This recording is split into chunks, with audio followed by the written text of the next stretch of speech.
So அல் ஈமானு பிர் ருசுல். ஈமானுடைய தூண்கள்ல முக்கியமான ஒரு தூண் தாங்க ரசூல்மார்களை ஈமான் கொள்வது.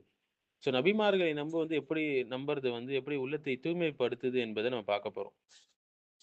இப்போ நபிமார்கள் அனுப்பப்பட்ட முக்கிய பணிகள்ல ஒரு பணி தான் மக்களை தூய்மைப்படுத்துவது. மக்களுடைய உள்ளங்களை தூய்மைப்படுத்துவது. தஸ்கியத்துன் நஃப்ஸ் செய்வது.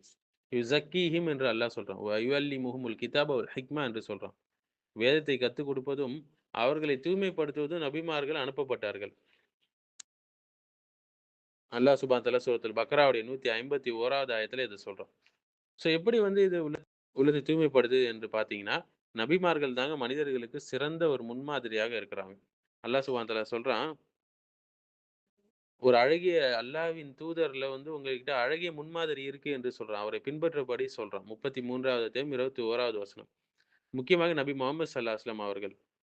மனிதன் நபிமார்களை பார்க்கும்போது, அவர்களுடைய குணநலன்களை பின்பற்ற முயற்சி செய்கிறான். ஸோ அவனுடைய குணநலன் மேம்படுது இல்லைங்களா? ஸோ நல்ல குணநலன்கள் உள்ளத்தை சுத்தப்படுத்தக்கூடிய முக்கிய விஷயமாக இருக்கிறது. ஸோ நல்ல குணநலன்கள் வளருது.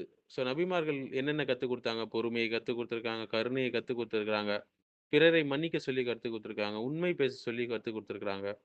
ஸோ இதனால ஒருத்தருக்கு என்ன ஆகும்? அவருடைய கோபம் குறையும், அவருடைய கருணை உணர்வு அதிகரிக்கும். ஸோ இந்த குணநலன்கள் அவருடைய உள்ளத்தை சுத்தப்படுத்தக்கூடிய முக்கிய விஷயமாக இருக்கு. 3வது விஷயம் பாவங்களை வெறுக்க கற்றுக் கொடுக்குது. நபிமார்கள் பாவங்களை விட்டும் எச்சரித்தாங்க மனிதர்கள. எச்சரிக்கை செஞ்சாங்க. ஸோ பாவம் செய்யக்கூடிய மனநிலை அவருக்கு குறையும். ஸோ இது குறையும்போது ஆட்டோமேட்டிக்கா அவருடைய உள்ளம் சுத்தமாகும். பாவ கரைகள்ல இருந்து. பாவத்தை விட்டு நீங்கக்கூடிய ஒரு மனிதராக அவர் இருப்பார். நபிமார்களுடைய வாழ்க்கையே பொறுமை சார்ந்தது தான். ஸோ பொறுமைய என்ன செய்யுது? நபிமார்கள் கத்துக் குடுத்துட்டு போயிருக்கிறாங்க. முக்கியமா சோதனை ஆன நேரங்கள்ல. நூஹ் அலைஹிஸ்ஸலாம் வரலாற படிச்சு பாருங்க. இப்ராஹிம் அலைஹிஸ்ஸலாம் வரலாற படிச்சு பாருங்க. மூசா அலைஹிஸ்ஸலாமோட வரலாற படிச்சு பாருங்க. சோதனையில பொறுமை காக்கக்கூடிய நபராக அவங்க இருந்தாங்க. அல்லாஹ்வின் மீது அதிகம் நம்பிக்கை வைக்கக்கூடிய ஒரு நபராக அவர்கள் இருந்தார்கள். ஸோ சப்ர் என்பது உள்ளத்தை அமைதிப்படுத்துகிறது. உள்ளத்தை தூய்மைப்படுத்துகிறது. ஸோ தவக்குல் வைப்பது. நபிமார்களுடைய வாழ்க்கைய பார்த்தீங்கன்னா, அல்லாஹ்வின் மீது அந்த அளவுக்கு உறுதியான தவக்குல் வைக்கக்கூடியவராக இருப்பார்கள். ஸோ இதன் மூலியமா மனிதர்கள் என்ன செய்வாங்க? மற்ற மனிதர்களை சார்ந்து இருப்பது குறையும். அல்லாஹ்வின் மீது முழுமையாக தவக்குல் வைக்கக்கூடியவர்களாக, அல்லாஹ்வை சார்ந்து இருக்கக்கூடியவர்களாக அவர் இருப்பார்கள். ஸோ இந்த தவக்குல் என்பது அவர்களுடைய உள்ளத்தை சுத்தப்படுத்தக்கூடிய ஒரு முக்கிய விஷயமாக இருக்கு. மேலும் அவருக்கு இந்த அகம்பாவம், பெருமை அடிப்பதெல்லாம் குறைஞ்சு, பணிவு என்ற விஷயம் அவர் உள்ளத்துல வளரும். ஏன்னா, இந்த அகம்பாவம், பெருமை உள்ளத்துடைய மோசமான நோய்கள். ஸோ நபிமார்களுடைய வாழ்க்கைய படிக்கக்கூடியவங்க என்ன செய்வாங்க?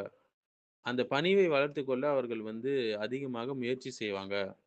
நம்ம நபி ஸல்லல்லாஹு அலைஹி வஸல்லம் வாழ்க்கையில எக்கச்சக்கமான படிப்பினைகள் அதுல இருக்குங்க.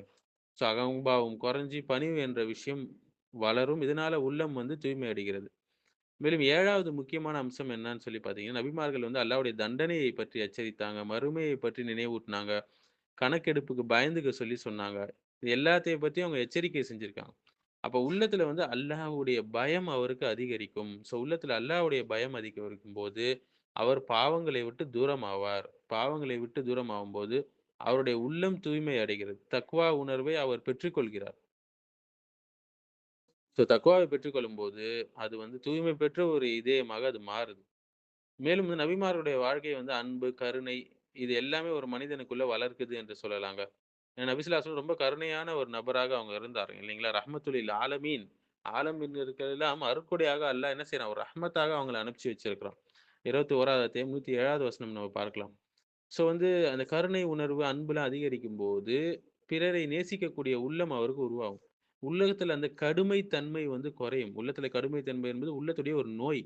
இப்ப இதிலிருந்து சுத்தமாவுது அவருக்கு. கருணை மேலும் உள்ளம் அவருக்கு என்ன ஆகுது? மென்மையாக ஆவுது. இதன் மூலியமாக உள்ளம் சுத்தம் அடைகிறது. இந்த கடுமை என்ற நோயிலிருந்து உள்ளம் சுத்தமடைஞ்சு அவர் மென்மையான ஒரு நபராக மாறுகிறார். ஸோ நபிமார்களை சரியான முறையில ஒருத்தர் ஈமான் கொண்டார்னா, ஒரு நல்ல முன்மாதிரி அவர் பின்பற்றுவார். அவருடைய குணநலன்கள்ல மேம்பாடு அதிகரிக்கும். பாவத்தை வெறுக்கக்கூடியவராக இருப்பாரு. உள்ளத்துல பொறுமையை வளர்த்துக் கொள்ளக்கூடியவராக இருப்பாரு. அல்லாஹ்வை அதிகம் சார்ந்து இருக்கக்கூடிய நபராக இருப்பாரு. பணிவு வளரும், தக்வா வளரும், கருணை உணர்வு அதிகமாகும். இது எல்லாமே இன் டர்ன் என்ன செய்யும்?